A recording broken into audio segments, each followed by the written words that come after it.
Jasmine Washington's hand trembled as she hung up the phone. 6 years as a senior airline executive hadn't prepared her for this. 20 minutes ago, she'd fired an entire flight crew mid-boarding. Now the CEO was calling. Either her career was over or she'd just changed aviation forever.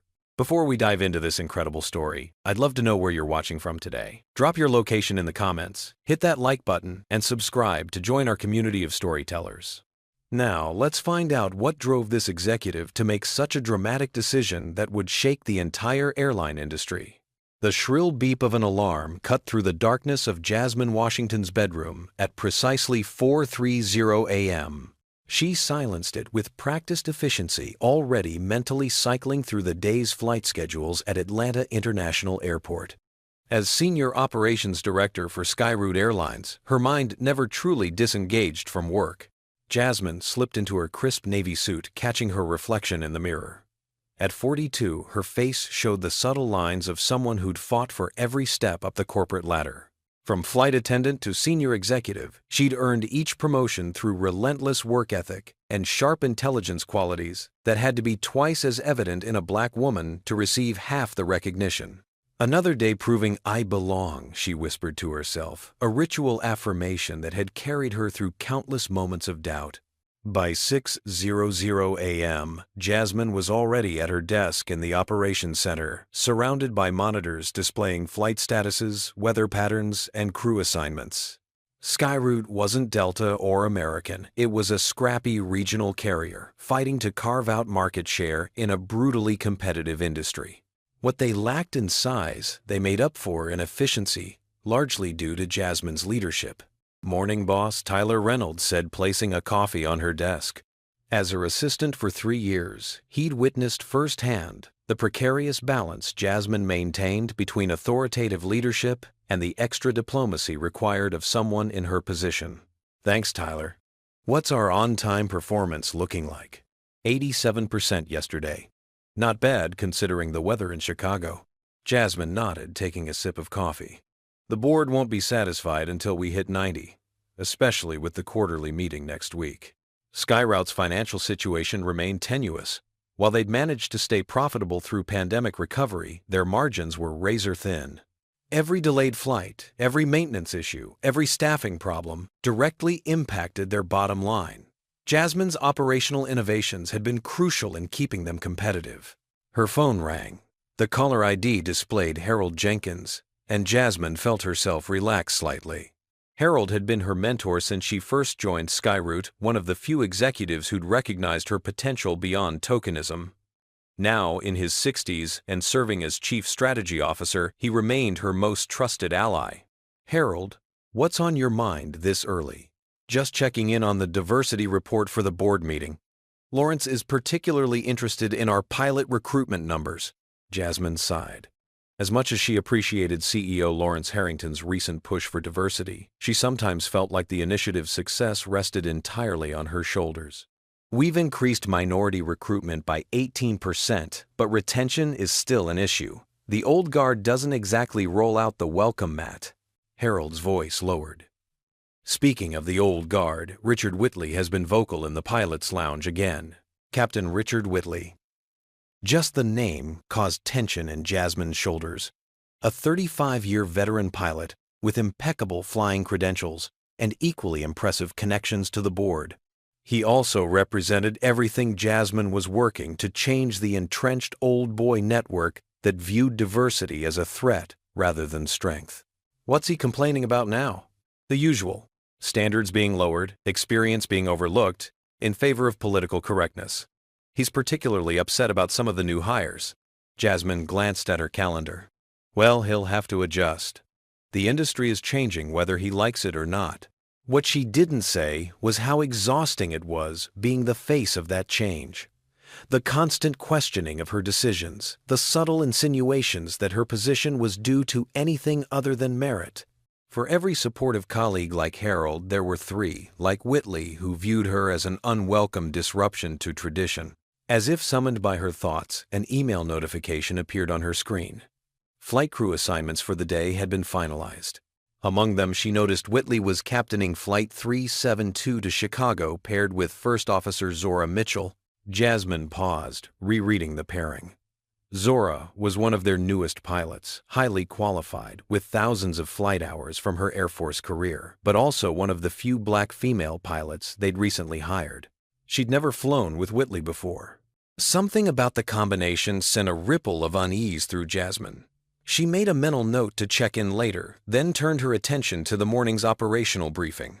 Little did she know that within hours, this routine crew assignment would escalate into the biggest crisis of her career. First Officer Zora Mitchell adjusted her uniform cap as she strode through Atlanta International's bustling terminal. At 31, she carried herself with the disciplined posture instilled by 8 years in the Air Force. Despite graduating top of her flight class and logging over 4,000 hours in military aircraft, she still felt the need to project absolute confidence.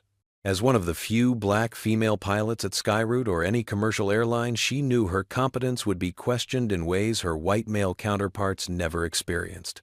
Today marked her first week on regular rotation after completing Skyroot's training program.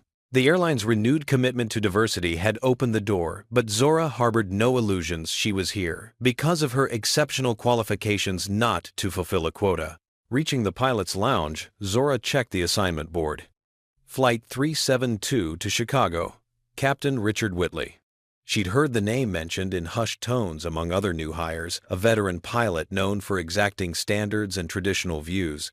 "So, you're my FO today," came a voice from behind her. Zora turned to face a man in his late 50s, silver-haired, and carrying himself with the natural authority of someone who'd spent decades commanding aircraft. Captain Whitley didn't offer his hand, instead scrutinizing her with barely concealed skepticism. "First Officer Mitchell, sir. Looking forward to working with you." She extended her hand, maintaining direct eye contact. After a moment's hesitation, Whitley shook it briefly. "How many hours do you have on the Airbus?" "A 320. 200 simulator. 150 actual plus. Transition training from military aircraft. Military flying is different from commercial." His tone suggested this was an insurmountable gap rather than a different skill set. "Yes, sir. That's why I've put in the extra simulator hours." Whitley nodded curtly. "We'll see. Let's get to the briefing." Throughout the pre-flight briefing, Zora noticed how Whitley directed technical questions to male ground crew while addressing procedural reminders to her despite her flawless responses. The weather report showed clear conditions all the way to Chicago with moderate tailwinds that would likely put them ahead of schedule. As they walked to the aircraft for their exterior inspection, Zora maintained professional composure despite the growing knot in her stomach. This wasn't her first encounter with skepticism, but being trapped in a cockpit for 2 hours with someone who clearly doubted her abilities wasn't ideal. The Airbus A320 gleamed in the morning sun, Skyroute's blue and silver livery freshly polished.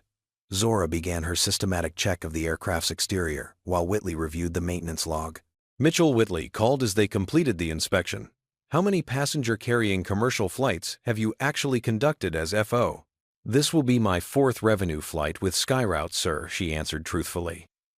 "But I've completed all required training and check rides with exceptional ratings." Whitley's lips thinned. 4 flights. He turned abruptly and headed toward the jet bridge entrance. "Wait here." Confused but maintaining her professional demeanor, Zora waited as Whitley pulled out his phone and stepped aside. Though she couldn't hear his words, his rigid posture and frequent glances in her direction made the subject of his call obvious. Nearby lead flight attendant Brenda Harrison approached. "Everything okay, First Officer Mitchell? We're ready to begin boarding in 15 minutes. "I believe Captain Whitley is making a call to operations," Zora replied carefully. "I'm sure we'll begin cockpit prep momentarily." Brenda looked between Zora and Whitley, understanding dawning on her face. "I see. Not the first time," she murmured, before catching herself. "I'll get the cabin ready." Inside the operations center, Jasmine's phone rang. The call from gate operations was brief but concerning. "Miss Washington, we have a situation with Captain Whitley at gate B14. He's refusing to proceed with Flight 372 and is demanding to speak with a director." "What's the issue?" Jasmine asked, already reaching for her jacket. "He's not being specific, ma'am.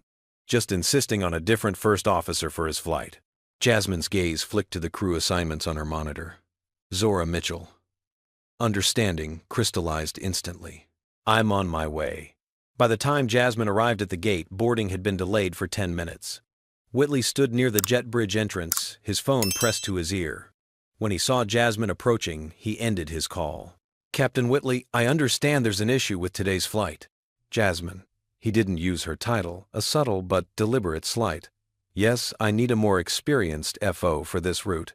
Mitchell doesn't have sufficient commercial hours. First Officer Mitchell exceeded all training requirements and was cleared by our chief pilot. Jasmine replied evenly. What specific concern do you have about her qualifications? Whitley lowered his voice. Look, I'm responsible for the safety of everyone on that aircraft. I need someone with more experience, not someone pushed through to satisfy corporate diversity initiatives. From the corner of her eye, Jasmine could see Zara standing nearby, maintaining a carefully neutral expression despite clearly being able to overhear. The young pilot's dignity in the face of such blatant disrespect only strengthened Jasmine's resolve. Captain First Officer Mitchell is fully qualified for this position. If you have specific safety concerns, I need you to document them officially. Whitley's face hardened. I'm not filing paperwork. I just need a different FO. Today's passengers shouldn't be part of your social experiment. The gate agent nervously approached. Miss Washington, we've begun boarding, but passengers are asking about the delay. Jasmine nodded acknowledgement before turning back to Whitley. We need to discuss this privately. Now. The jet bridge provided a semblance of privacy, though the hum of conversations from boarding passengers created a tense backdrop to the confrontation. Jasmine positioned herself so that passengers couldn't easily overhear, with Whitley facing her and Zara standing slightly to the side, still maintaining remarkable composure. Captain Whitley, I need you to be absolutely clear about your concerns, Jasmine stated firmly. First, Officer Mitchell has completed all required training and certification. She's an Air Force veteran with thousands of flight hours. Whitley crossed his arms. Military flying is different from commercial operations. Passengers expect experienced pilots. And they have them, Jasmine countered. Mitchell graduated at the top of her class and has exceptional evaluations from her check airmen. It's not just about training, Whitley insisted, lowering his voice. It's about passenger perception. How do you think they feel seeing someone like her in the cockpit? The words hung in the air, their implication unmistakable. Jasmine felt heat rising in her face, but kept her tone measured. Someone like her, you mean a highly qualified pilot who happens to be a black woman? Don't twist my words, Whitley snapped. I'm talking about experience. Passengers want to see a gray-haired captain they can trust, not some rookie who got fast-tracked. Zara finally spoke, her voice steady despite the circumstance. Captain Whitley, my qualifications are a matter of record. If you have specific technical concerns about my abilities, I'm happy to address them. Whitley barely glanced at her. This isn't about you personally. It's about proper procedures and experience levels. A flight attendant, Brenda, according to her name tag, approached hesitantly. Excuse me, but passengers are getting restless. Should we continue boarding? The question brought the immediate crisis into focus. Flight 372 was scheduled to depart in 20 minutes. Every minute of delay cost the airline thousands and inconvenienced hundreds of passengers. Jasmine made a swift decision. Pause boarding for 5 minutes. We're resolving a flight crew matter. As Brenda retreated, 2 more flight attendants appeared in the jet bridge, clearly curious about the delay. They hovered near the aircraft door, watching the confrontation unfold. Richard, Jasmine said, deliberately using his first name to level the conversational field. First Officer Mitchell is flying this route today. She's qualified, she's prepared, and she deserves the same professional respect you'd give any other pilot. Whitley's jaw tightened. Then find someone else to captain this flight. Are you refusing your assigned duty? I'm exercising my authority as captain to ensure the safety of this flight. Jasmine held his gaze. By questioning a qualified pilot based on criteria that have nothing to do with her abilities, by insisting on proper experience levels, he countered. This isn't personal. Zara stepped forward. With respect, Captain, it feels extremely personal from where I'm standing. Whitley finally turned to face her directly. Look, you might be a fine pilot someday, but you're not ready for this route. This isn't about race. Then what is it about? Jasmine challenged. Because her qualifications are impeccable. The only variable here seems to be who she is, not what she can do. Passengers peered curiously through the aircraft door as the confrontation continued. Some had phones out, potentially recording the exchange. The situation was rapidly deteriorating into a public spectacle. "Final decision time," Captain Jasmine stated. "Either you fly with First Officer Mitchell as assigned, or you're removed from this flight. What's it going to be?" Whitley's face flushed with anger. "You're giving me an ultimatum. I've been flying for this airline longer than you've been in aviation, and I've been responsible for operations long enough to recognize when someone is violating our professional conduct policies. Your choice." A tense silence stretched between them. Finally, Whitley spoke with cold precision. "Either she goes, or I go." Jasmine didn't hesitate. "Then, you're removed from this flight effective immediately. Please gather your belongings." The shock on Whitley's face was momentary, quickly replaced by fury. "You can't do this." "I just did." "Tyler," she called to her assistant, who had just arrived at the gate. "Please escort Captain Whitley to HR for processing. We'll need a full incident report." Brenda stepped forward. "If Captain Whitley is being removed, I need to inform you that myself and the other senior cabin crew members don't feel comfortable operating this flight under these circumstances." Jasmine turned to her in disbelief. "Are you saying you're refusing to fly as well?" "We're concerned about the command dynamics after this situation," another flight attendant added. In that moment, Jasmine realized she was facing not just one insubordinate pilot, but a potential walkout of the entire senior crew. The implications were enormous: a canceled flight, stranded passengers, media attention, and questions from the board. Yet looking at Zora's face, professional but wounded, Jasmine knew there was only one right choice. "Then you're all removed from duty. I'll need your company IDs before you leave the secure area." Collective shock rippled through the group. Whitley recovered first. "You're firing an entire crew over this?" he demanded incredulously. "I'm removing you from this flight for insubordination and discriminatory behavior. The rest of your employment status will be determined by HR after a full review." Jasmine turned to the flight attendants. "As for those choosing to walk out in solidarity, the same applies.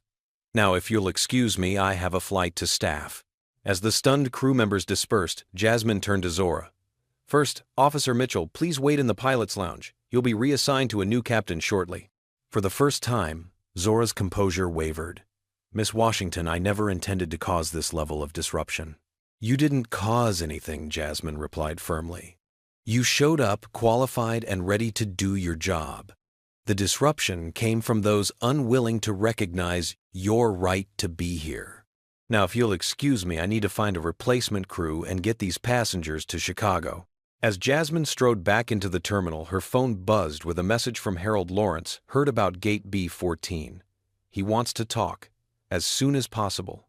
Jasmine took a deep breath, knowing the next few hours would determine not just her future, but potentially the course of the entire airline. The operations center had transformed into crisis headquarters within minutes of Jasmine's decision.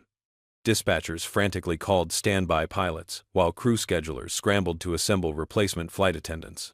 Every available screen displayed Flight 372's status, delayed, crew issue. "I need Captain Rodriguez if he's in the building," Jasmine instructed, her voice commanding despite the chaos. "And pull First Officer Chen from his deadhead to Denver." Tyler worked feverishly at a nearby terminal. "Rodriguez is responding. He can be at the gate in 15 minutes. Flight attendant team is being assembled now." Jasmine's phone buzzed continuously with notifications. She ignored all except the most critical calls, including one from the gate agent reporting increasingly restless passengers. "Tell them we're experiencing a crew change and will provide an update in 10 minutes. Offer meal vouchers for the inconvenience." The stakes couldn't be higher. SkyRoute couldn't afford to cancel the flight, not financially, and certainly not from a public relations perspective. Every minute of delay cost the airline approximately $75 per passenger in potential compensation, not counting the operational costs and downstream effects on connecting flights. Miss Washington called a young dispatcher. "Social media alerts are coming in. Passengers are posting about crew drama at Gate B14. Jasmine's stomach tightened. Of course someone had recorded the confrontation. In today's world, a smartphone in every pocket meant nothing remained private for long. At that moment, her phone lit up with Harold's name. "Jasmine, what the hell is happening? Lawrence is bombarding me with questions." I removed Whitley and his supportive crew members from Flight 372 after he refused to fly with Mitchell. Jesus, Harold exhaled. "You fired Richard Whitley. Do you know how many board members played golf with him last weekend?" "I removed him from the flight," Jasmine clarified. "His employment status will be determined after review. But yes, I made that call and I stand by it." The line went silent for a moment. "The CEO wants you in his office after you resolve this immediate situation. This is serious, Jasmine." "I'm aware," she replied, ending the call as Zora Mitchell appeared at the operations center entrance. The young pilot approached Jasmine cautiously. "Miss Washington, I should remove myself from today's rotations. My presence is clearly causing disruption." For a brief moment, Jasmine recognized her younger self in Zora, the familiar burden of feeling responsible for others' prejudice, the instinct to shrink rather than stand firm. It strengthened her resolve. "Absolutely not. You're qualified, you're assigned, and you'll fly today. Just with a different captain." Zora hesitated. The passengers saw what happened. Won't my presence just create more tension? Before Jasmine could respond, Tyler interrupted. "Miss Washington, I've found something you need to see." He handed her a tablet displaying personnel records. "I pulled Whitley's file. This isn't the first incident." Jasmine quickly scanned the documents, her expression darkening. 3 previous complaints from female and minority crew members, all carefully buried in bureaucratic language and resolved with minimal documentation. The pattern was unmistakable. Why wasn't this flagged during reviews, she demanded. Tyler looked uncomfortable. The incidents were classified as professional disagreements rather than discrimination complaints. They were handled by the previous HR director, the one who played golf with the board members. The revelation only strengthened Jasmine's conviction, even as her professional anxiety mounted. If Whitley had connections deep enough to bury multiple complaints, the political fallout from today's decision could be devastating. Her phone buzzed again, a text from Skyroute's legal counsel requesting an urgent briefing. First Officer Mitchell, Jasmine said, firmly return to the gate. "You'll be flying with Captain Rodriguez today. This incident wasn't about your qualifications, and I won't allow it to derail your career." As Zora left, Tyler lowered his voice. "The replacement crew will be ready in 15 minutes. But there's another issue. Passenger videos are already appearing online. One has over 1,000 views already." Jasmine closed her eyes briefly. The public relations nightmare was beginning. "We need to get that flight in the air. Then I'll deal with the fallout." What would you do in Jasmine's position? Would you stand firm against discrimination, even if it meant risking your career? Comment number 1, if you believe she made the right decision firing the crew. Or number 2, if you think she should have found a compromise to keep the flight on schedule. Like and subscribe to support stories about people fighting workplace discrimination. The situation is about to get even more complicated. Can Jasmine withstand the media storm that's brewing? Let's find out what happened when those passenger videos went viral. 2 hours after the confrontation, Flight 372 finally departed for Chicago. From her office window, Jasmine watched the Airbus A320 climb into the cloudless sky, Captain Rodriguez and First Officer Mitchell safely at the controls. The immediate crisis had been resolved, but Jasmine knew the real battle was just beginning. Her phone hadn't stopped buzzing since she'd returned to her office. Media requests flooded her email, social media notifications multiplied by the minute, and a steady stream of internal messages demanded explanations. But it was the latest news alert that finally made her sink into her chair. Discrimination or safety concern, veteran pilot removed after questioning novice co-pilot. The headline accompanied a blurry video, clearly filmed by a passenger, showing the heated exchange in the jet bridge. Though the audio was muffled, Whitley's body language and Jasmine's eventual dismissal gesture were unmistakable. Within minutes, another notification. Airline executive fires entire crew mid-boarding, stranding passengers. Tyler appeared at her door, his expression grim. "Miss Washington PR has drafted a statement, but they need your approval before releasing it."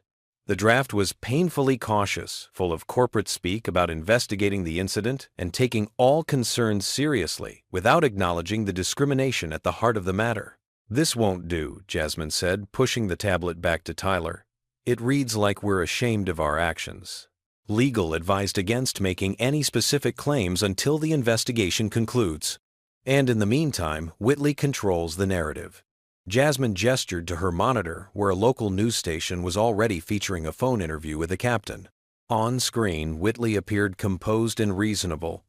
"This was never about race or gender. As captain, I'm responsible for passenger safety. First, Officer Mitchell has minimal commercial experience, and I expressed valid concerns about her readiness for this particular route." The interviewer nodded sympathetically. "So you believe this was an overreaction by management?" "I believe certain executives are more concerned with appearing progressive than with operational safety. My record speaks for itself, 35 years without incident." Jasmine muted the video, her jaw tight with frustration. "He's painting himself as the voice of reason and experience. We need to counter this now." Her phone rang Harold again. "Have you seen the stock price?" Jasmine quickly pulled up the market data. Skyroute shares had dropped 7% since opening. "The board is in emergency session," Harold continued. "Lawrence is trying to calm them, but Davidson and Pierce are calling for immediate action." Board members William Davidson and Thomas Pierce, both longtime friends of Whitley and vocal skeptics of the diversity initiative. "What kind of action?" Jasmine asked, though she already knew. "They're suggesting you be placed on administrative leave pending investigation. Lawrence is pushing back, but he's under pressure." Before Jasmine could respond, Tyler appeared again. "Miss Washington, you need to see this."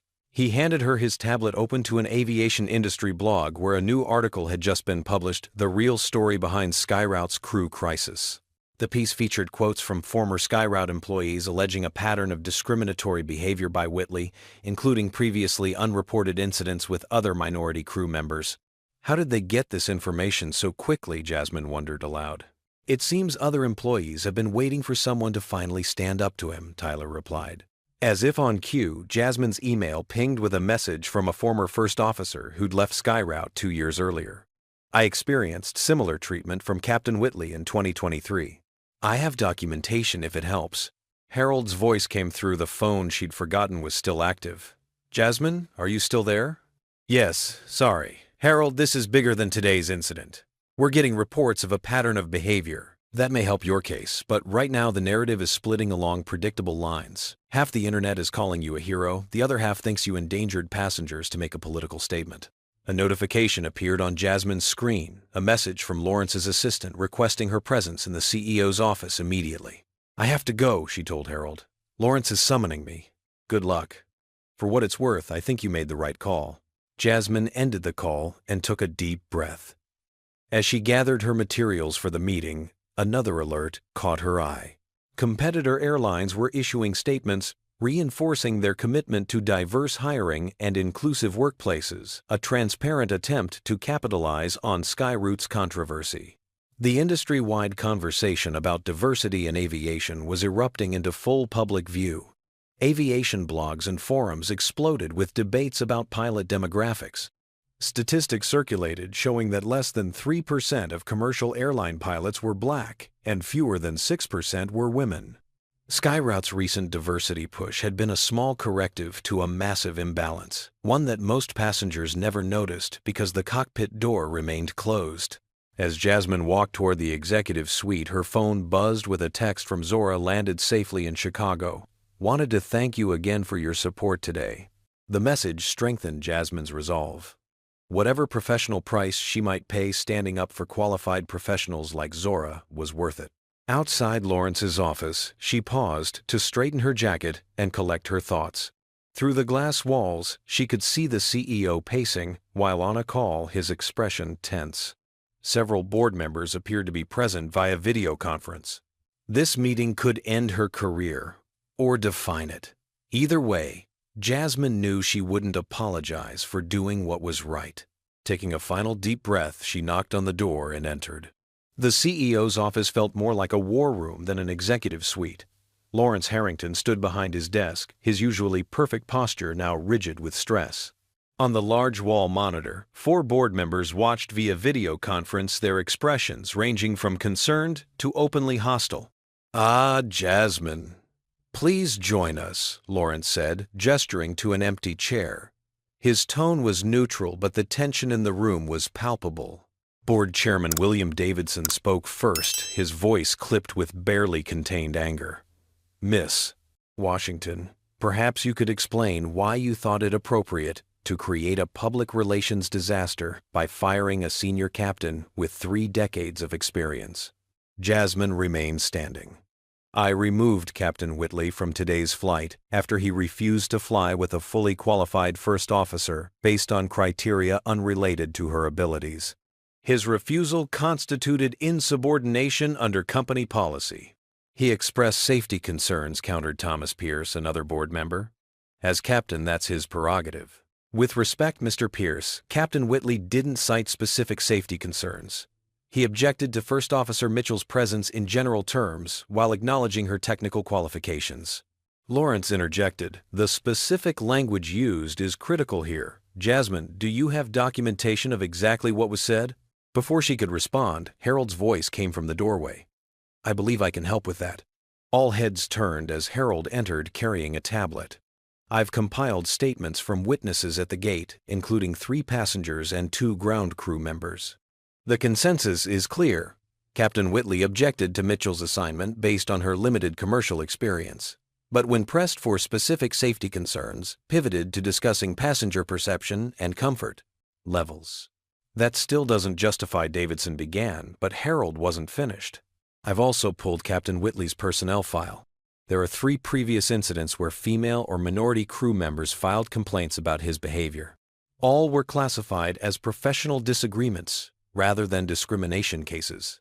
Those were resolved through proper channels," Pierce argued. "They were buried," Harold corrected, his voice sharp. "And if Miss Washington is placed on leave for enforcing our own policies against discrimination, I'll tender my resignation immediately." Silence fell over the room. Harold Jenkins wasn't just any executive. As chief strategy officer and one of the company's longest-serving leaders, his departure would send shockwaves through the organization and the industry. Lawrence cleared his throat. "No one is suggesting immediate disciplinary action. We're simply trying to understand the situation fully." "Are we?" Jasmine finally spoke again. "Because it seems we're more concerned with appeasing a pilot who violated our policies than supporting the executives who enforce them." She opened her laptop and displayed a presentation she'd prepared during the flight delay. "I've compiled data on our diversity initiatives over the past 18 months. We've increased minority hiring by 18%, improved retention by 12%, and reduced discrimination complaints by 23%. These aren't just social achievements, they're business successes." The presentation shifted to financial data. Every discrimination lawsuit cost this airline an average of $250,000 in settlement and legal fees. Toxic workplace culture costs us approximately $800,000 annually in turnover expenses, and that's before considering the competitive disadvantage in recruitment. Lawrence studied the figures with interest, while the board members shifted uncomfortably. "There's another factor to consider." Jasmine continued displaying a new slide, the Parker government contract. This caught everyone's attention. SkyRoute had been shortlisted for a lucrative government transportation contract worth millions. The selection criteria included diversity metrics and anti-discrimination policies. If we publicly undermine our own diversity initiatives by failing to address clear policy violations, we risk losing our competitive position for this contract. The calculus visibly shifted in the room. What had been framed as a social justice issue was suddenly a business imperative. Board member Elena Rodriguez, who had remained silent until now, finally spoke. "Miss Washington makes a compelling case. But there's still the matter of Captain Whitley's legal response. His attorney contacted us an hour ago, demanding reinstatement and threatening a wrongful termination suit." "Let him sue," Harold stated flatly. "Discovery works both ways. I'm sure he'd love to have those previous complaints examined in court." Lawrence held up his hand. "Let's not get ahead of ourselves. The immediate question is how we respond publicly while the internal review proceeds." "I recommend transparency," Jasmine said. We state clearly that SkyRoute does not tolerate discrimination, that all our pilots meet rigorous qualification standards regardless of background, and that we're reviewing the incident according to established policies." Davidson scoffed. "And admit potential wrongdoing, that's asking for litigation." "Upholding our values isn't admitting wrongdoing," Jasmine countered. "It's demonstrating integrity." Lawrence studied her for a long moment, then turned to his assistant. "Susan, please ask everyone to give Miss Washington and me the room. We need to speak privately." As the others filed out, Jasmine remained standing, preparing herself for whatever came next, perhaps a request for her resignation, or at minimum a directive to issue a public apology. When the door closed, Lawrence's formal demeanor dropped. He sank into his chair with a heavy sigh. "Do you have any idea what kind of political nightmare you've created?" he asked. His voice, quiet but intense. "Half the board plays golf with Whitley. He has connections throughout the industry." "I'm aware," Jasmine replied simply. "And you still made that call." "I did what our policies required, what our values demanded." Lawrence was silent for a moment, studying her with an unreadable expression.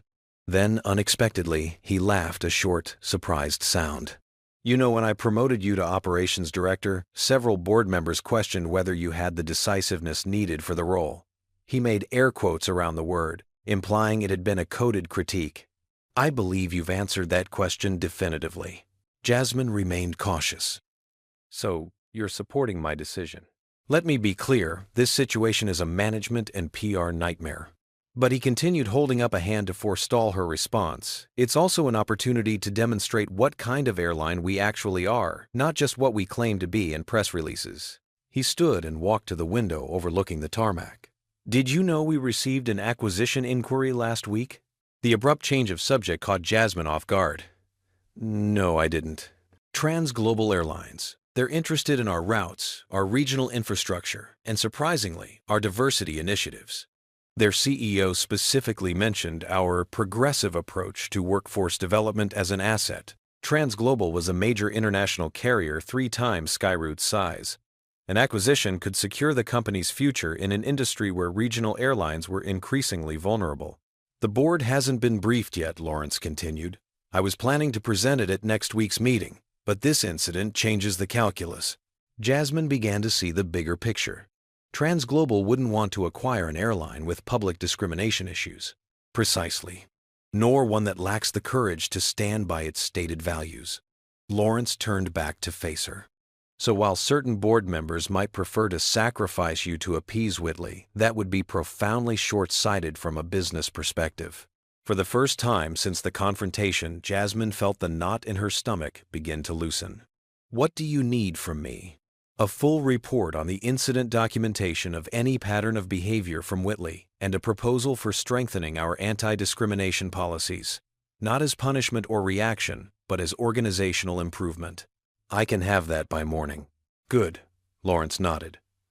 "Because tomorrow, we're going to demonstrate exactly who we are as a company, and I want you leading that conversation." As Jasmine turned to leave, Lawrence added, "One more thing. First Officer Mitchell, how is she holding up?" "She landed the Chicago flight successfully. She's professional and composed despite everything. Keep her close. People like that are the future of this airline." Jasmine nodded, understanding the deeper message. The old guard, represented by Whitley, was giving way to a new generation of aviation professionals, and companies that recognized this shift would prosper, while those clinging to the past would fail. As she left the executive suite, her phone buzzed with an alert. Another news outlet had picked up the story, but with an unexpected angle. "Airline executive takes stand against discrimination. Industry watches closely." The tide might be turning. But Jasmine knew from experience that the most dangerous phase of any storm was often when you thought it was passing. The digital clock on Jasmine's nightstand read 3:17 a.m. when she finally admitted sleep wouldn't come. She'd been home for barely 4 hours after the longest day of her professional career. The report Lawrence requested sat completed on her laptop, the product of exhaustive documentation and analysis, until her eyes couldn't focus anymore. Sliding out of bed, she moved quietly to avoid waking her husband Michael, though she suspected he was only pretending to sleep. The events of the day had affected him too. His phone had blown up with messages from friends who'd seen the news, and he'd spent hours fielding calls while maintaining the careful neutrality that came with being married to an executive in crisis. In the kitchen, Jasmine made tea and checked her phone. 57 new emails, 38 text messages, and hundreds of notifications from LinkedIn and Twitter. Some expressed support, others condemnation. The most disturbing messages contained thinly veiled threats or explicit racial slurs, a reminder of why her stance mattered and the ugliness it exposed. A text from her 16-year-old daughter Amara away at a summer engineering program provided unexpected comfort. "Mom, my roommate showed me the video. I told everyone my mother is the one who stood up to that pilot. So proud of you." Tears welled unexpectedly. In the chaos of managing the corporate crisis, Jasmine hadn't considered how her actions might be perceived by her daughter. Amara, bright and determined, had already expressed interest in aviation engineering, a field with its own diversity challenges. Today, Jasmine had shown her what standing firm looked like, regardless of the professional cost. Her phone rang, startling her in the quiet house. The caller ID showed Zora Mitchell. First Officer Mitchell. Jasmine answered, keeping her voice low. "It's quite late. Miss Washington, I'm sorry to call at this hour." Zora's voice carried the tightly controlled emotion of someone working hard to maintain composure. "I needed to speak with you before tomorrow." "Is everything all right?" "No," Zora admitted. "I've been considering resigning my position." Jasmine straightened. "That's precisely what Whitley wanted. Why would you give him that satisfaction?" "It's not about satisfaction. It's about reality." Exhaustion tinged Zora's words. "I've received dozens of messages from other pilots questioning my qualifications, suggesting I got special treatment. Some passengers from today's flight posted online that they felt uncomfortable knowing I was in the cockpit. The scrutiny is overwhelming." Jasmine understood the burden all too well. The spotlight will move on Zora, but if you resign, you validate every doubt and reinforce the barriers for the next black woman pilot. "Is that fair, placing the weight of representation on my shoulders when I just want to do my job?" "No, it's not fair," Jasmine acknowledged. "It's never been fair. But we don't advance by retreating." Silence stretched between them, filled with unspoken understanding of the additional tax paid by pioneers. The constant pressure to be perfect, to represent not just yourself, but everyone who looks like you. "Captain Rodriguez said something interesting today," Zora finally continued. "He said in 30 years of flying, he'd never seen Whitley question a white male pilot's qualifications, no matter how new they were. That doesn't surprise me. He also said 3 other pilots have reached out to him with similar experiences involving Whitley. They never reported them officially because they didn't think anything would change." This confirmed what Jasmine had begun to uncover in her investigation. Would those pilots be willing to provide statements? "I think so. They're watching how the company handles this situation." As they spoke, Jasmine's email pinged with a new message. A former Skyroute first officer who'd left for another airline 2 years ago had sent a detailed account of harassment by Whitley that had never been formally reported. "The dam is breaking," Jasmine murmured. "Others are finding the courage to speak up because you stood your ground today." "That doesn't make it easier to face tomorrow," Zora replied softly. "No, it doesn't, but it makes it more important." Jasmine paused, considering her next words carefully. "When I started as a flight attendant, my instructor told me something I've never forgotten. Turbulence is uncomfortable, but rarely dangerous. The best pilots don't avoid turbulence. They learn to navigate through it." The metaphor hung between them, pilot to executive, woman to woman, navigating different but parallel paths through the same storm. "Get some rest, First Officer Mitchell. Tomorrow will be turbulent, but we'll fly through it together." After ending the call, Jasmine noticed a text from Harold. "Check your email. You'll want to see this before morning." The subject line read, "Internal memo, confidential from 5 years earlier." Harold had forwarded an archived document he'd unearthed from his personal files, a report from Skyroute's previous head of training documenting concerns about Whitley's behavior toward minority trainees. The report had been submitted to the then CEO but never acted upon. This wasn't just about one incident or one pilot. It was about systemic failures that allowed discrimination to persist unchallenged. The problem reached deeper than Whitley. It extended to executives and board members who had protected him, prioritizing comfortable traditions over necessary change. As dawn approached, Jasmine revised her report to Lawrence, incorporating the new evidence and expanding her recommendations. This wasn't just about disciplining one pilot anymore. It was about transforming the culture that had enabled him. Her phone rang again, an unfamiliar number with a Washington, D.C. area code. Jasmine Washington speaking. Miss Washington, my name is Elaine Roberts. I'm an attorney with the National Aviation Equality Coalition. Jasmine sat straighter. The NAEC was a respected civil rights organization focused on discrimination in the aviation industry. What can I do for you, Miss Roberts? Actually, I'm calling to offer our support.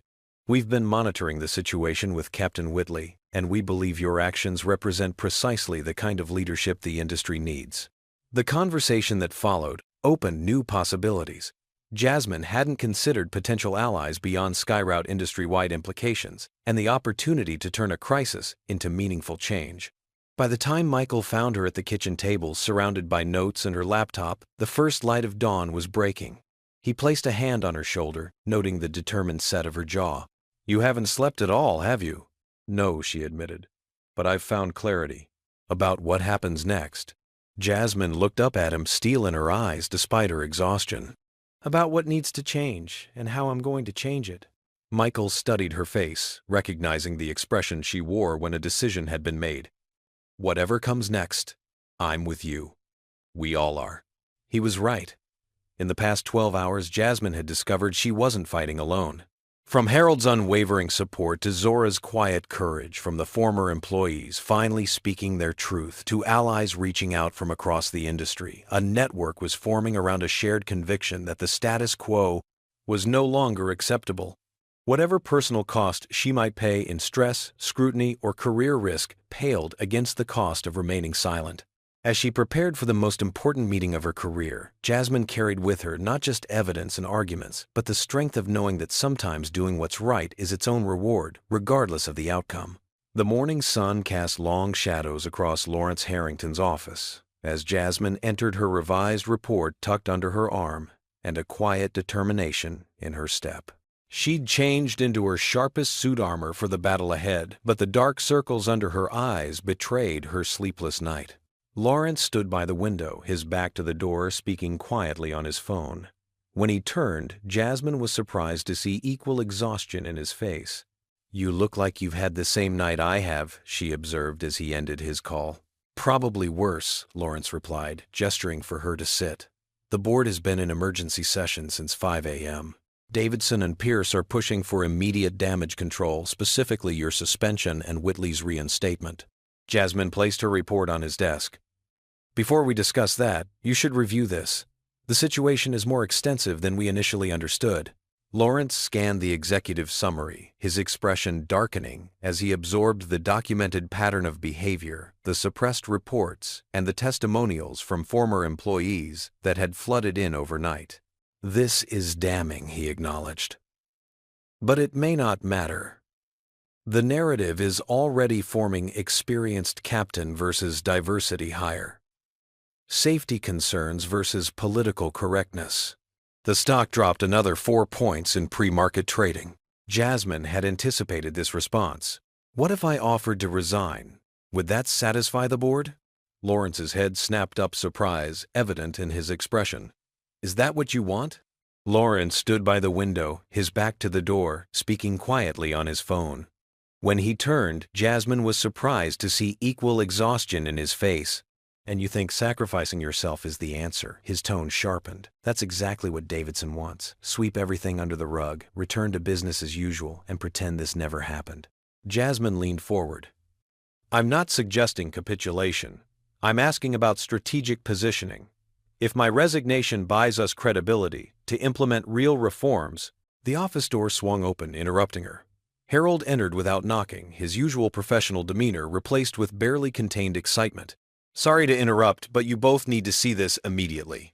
He placed a tablet on Lawrence's desk, displaying an email with the subject line, Acquisition Offer, Revised Terms. It was from Transglobal Airlines CEO. Lawrence scanned the email, his eyes widening. They've increased their offer by 12%. Keep reading. Harold urged. As Lawrence continued, his expression shifted from surprise to calculating assessment. They specifically cite our demonstrated commitment to diversity and inclusion as adding value to their brand.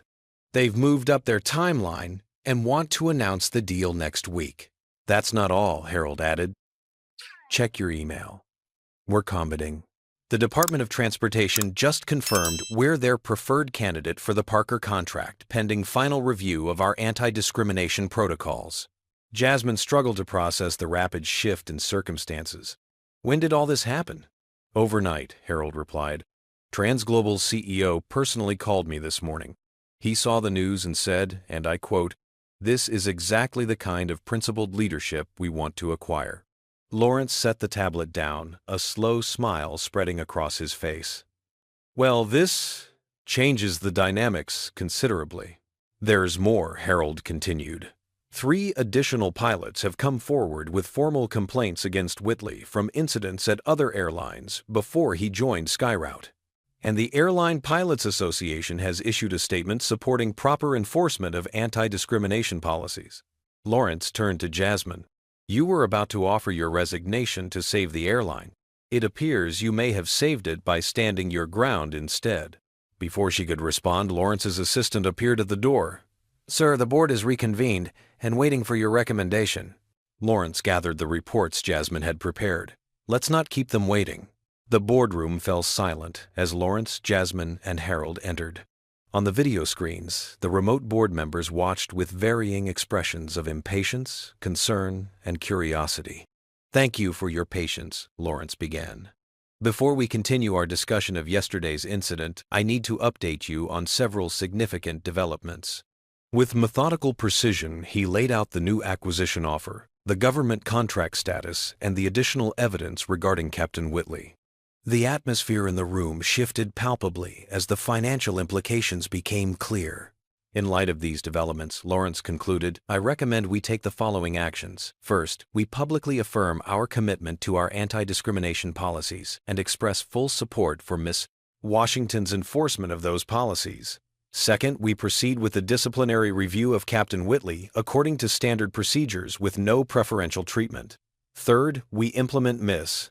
Washington's proposed reforms to strengthen our diversity and inclusion programs, positioning us favorably for both the acquisition and the government contract. Lawrence stood by the window, his back to the door, speaking quietly on his phone.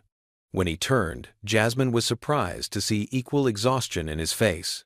By the time Michael found her at the kitchen table surrounded by notes and her laptop, the first light of dawn was breaking. He placed a hand on her shoulder, noting the determined set of her jaw. Board member Elena Rodriguez, who had remained largely neutral in earlier discussions, nodded thoughtfully. From a purely business perspective, standing firm appears to be the most advantageous position. Davidson's expression remained sour, but he offered no further objection. The calculus had shifted from personal loyalties to fiduciary responsibilities. Then I believe we have our path forward, Lawrence stated, looking around the table. Unless there are objections. The silence was answer enough. As the meeting concluded, Jasmine remained seated, processing the dramatic reversal of fortune. What had seemed like a career-ending stand on principle had transformed into a pivotal business decision with far-reaching implications. Harold touched her shoulder lightly. Not quite what you expected when you removed Whitley from that flight, is it? No, she admitted. I was prepared to lose my job. I wasn't prepared to reshape the company's future. Lawrence approached as the last board members filtered out. The press is clamoring for a statement. I'd like you to deliver it. By the time Michael found her at the kitchen table, surrounded by notes and her laptop, the first light of dawn was breaking. He placed a hand on her shoulder, noting the determined set of her jaw. Perhaps. But this moment isn't just about corporate policy. It's about visible leadership and authenticity. You made the decision that brought us here. You should be the face of where we're going.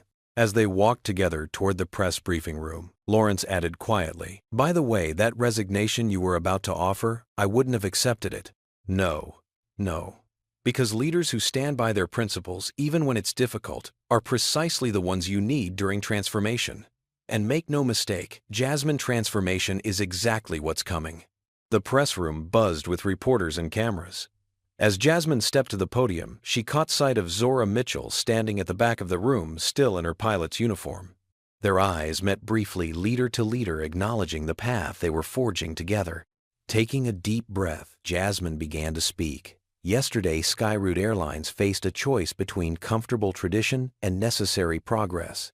Today, we're choosing progress decisively and unapologetically.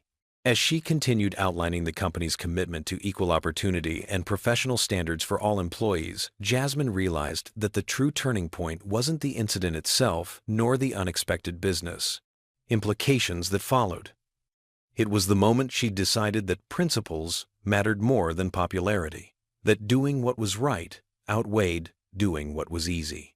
Not explicitly, Lawrence replied carefully. But TransGlobal has made it clear they value our demonstration of corporate integrity. Reversing course now would likely jeopardize both the improved terms and possibly the deal itself. 6 months later, Jasmine stood on the observation deck overlooking the main terminal at Atlanta International. The morning sun glinted off a freshly painted Skyroute Airlines aircraft, now bearing the additional TransGlobal Airlines logo after the successful acquisition. The merger had proceeded more smoothly than anyone anticipated, with Jasmine's promotion to Executive Vice President of Operations, giving her unprecedented authority to implement the reforms she'd envisioned. Quite a view, isn't it? Harold joined her at the glass, hands clasped behind his back. In the months following what employees now called the Whitley incident, he had become her closest ally in navigating the corporate transformation. It's not just the view, Jasmine replied. It's what it represents.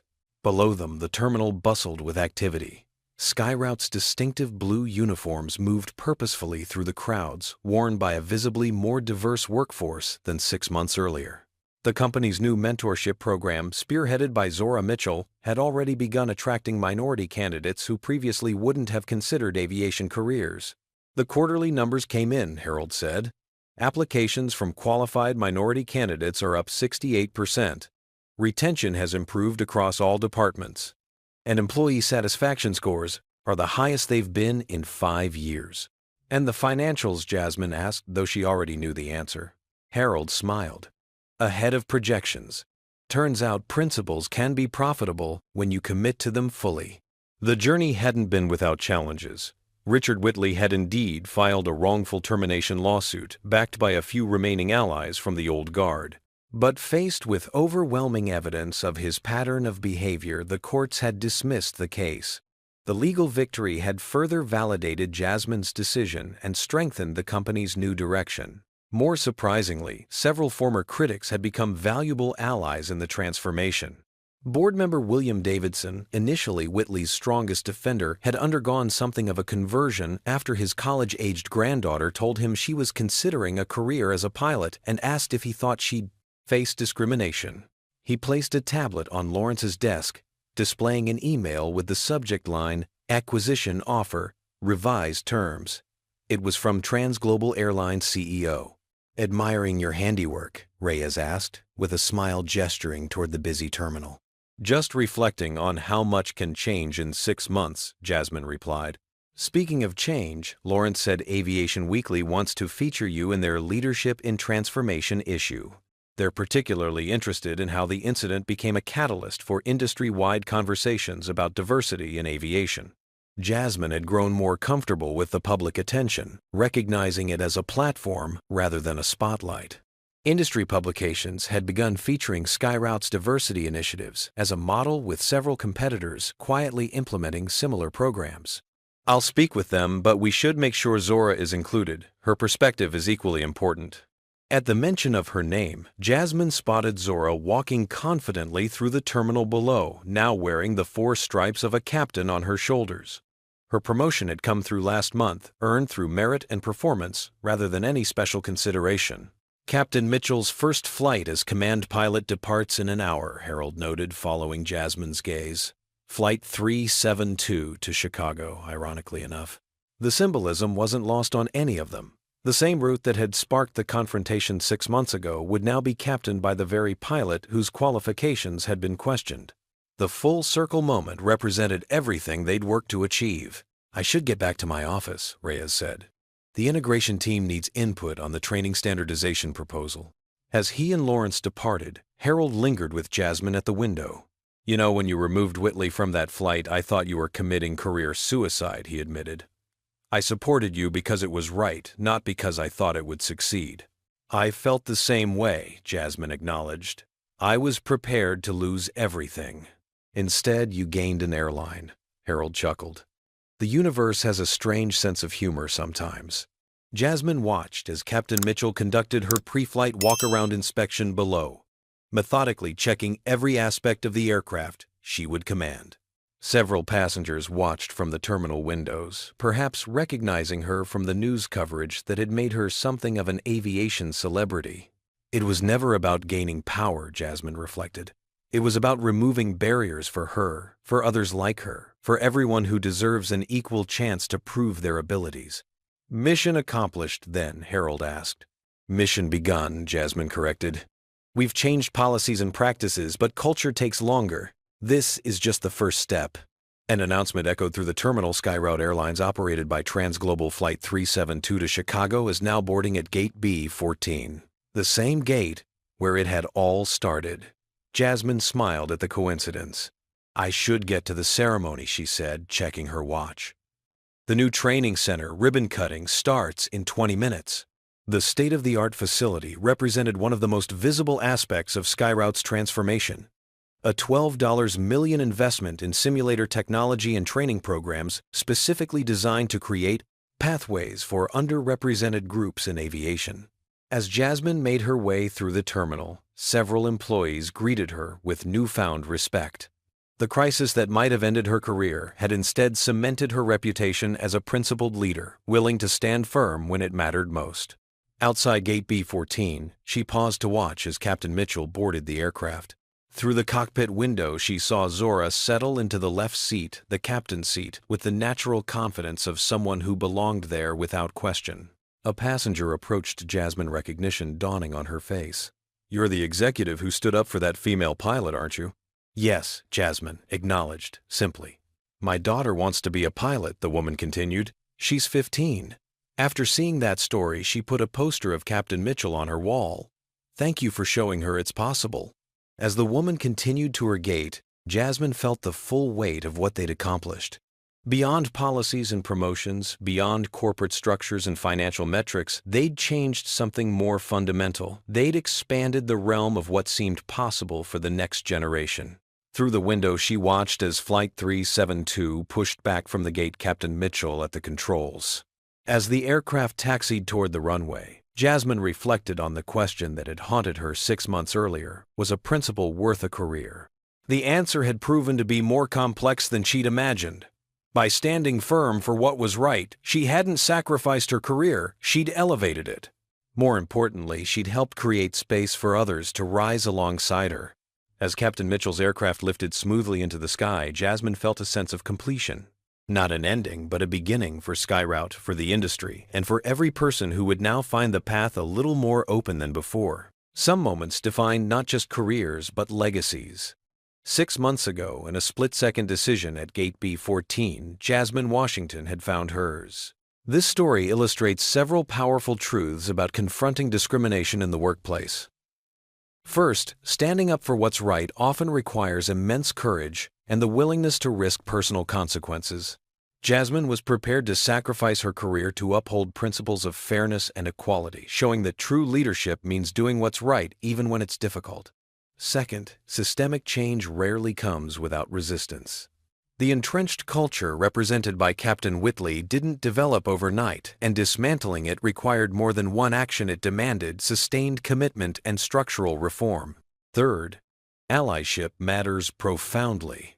Harold's support, Lawrence's eventual backing, and the testimonies from others who had experienced similar discrimination all contributed to turning an individual stand into a movement for change. Perhaps most importantly, this story reminds us that progress often begins with a single moment of courage. By refusing to accept discrimination, Jasmine not only changed SkyRoute Airlines, but created ripple effects throughout the industry, opening doors for countless others facing similar barriers. Sometimes, the most significant transformations begin with one person simply saying, "This is wrong, and I won't allow it to continue." What discriminatory situation have you witnessed in your workplace or community? Did you speak up or stay silent, and how did that choice affect you? Share your experience in the comments. If this story about confronting racism inspired you, please like, subscribe, and share with someone who might need courage to stand against discrimination. Thank you for joining us in exploring these important conversations about creating more inclusive environments for everyone. Together, we can make a difference by refusing to accept the unacceptable.